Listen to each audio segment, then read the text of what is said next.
Welcome to Fasman John's 5-minute reviews. Whispers in the Unknown.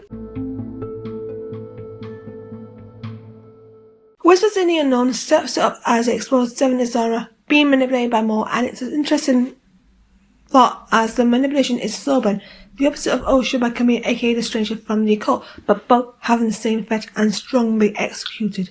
Using tactics from previous back in the Clone Wars and some of his own experience to create an intense teasing, which I love seeing the differences between Mo and Devon, which is a moment as he attempts to use it as a weapon against Darth Sidious. Sam's performance steps up each episode, and he's so strong here.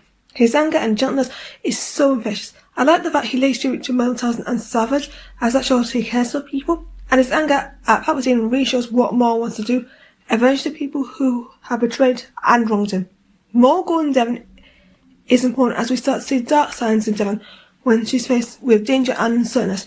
She's filled with anger and rage in a dangerous situation where she's trapped in dark, where she takes Maul on in a low-stakes duel, which is what Maul was intended to do.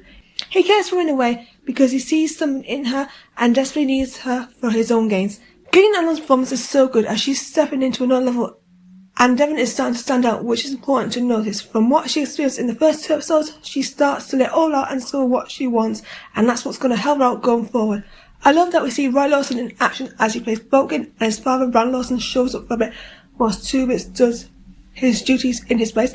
It's a beautiful scene to see him support his son in his game and give his support. Lawson gets more lore added with his ex-wife being loyal to the Empire, his different contacts like we saw with Rhea, and that adds more layers to the character, which makes him more engaging. 2 Bits takes on the pilots who are after Christ and attempts to stop the deal, and now he survives an ambush with the Shell Collective. This starts to show the difference between Lawson and 2 Bits, which leads to a devastating effect next episode as someone's programming is kicking in. Comedy gold time. Lutey Vario is a comic and he's annoying, which I agree with Rookcast.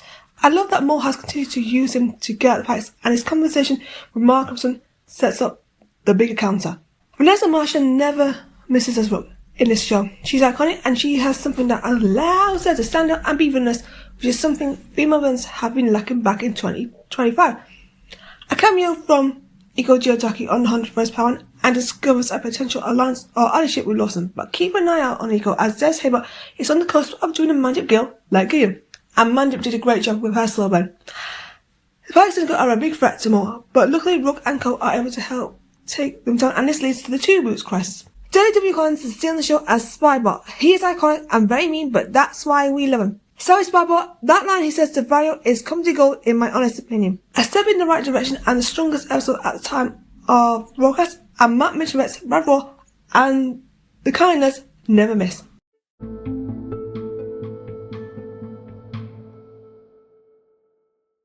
That's it for this 5-minute review. Please like this review and subscribe to the podcast channel to keep up to date with all the latest content. Thank you for listening to Fasman Jams, and I'll see you next time. Goodbye, everyone.